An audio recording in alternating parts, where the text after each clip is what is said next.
सरकार कहते हैं कि बाबा जब तक आप मुझे दर्शन नहीं दोगे, मैं जिद करके आपके भवन के सामने बैठ गया हूं, जब तक मैं यहाँ से उठकर कहीं नहीं जाऊंगा।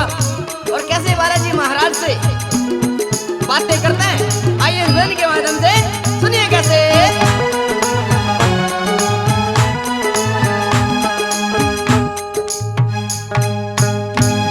मैं पागल सा हो गया रे बाबा, मैं पागल सा हो गया,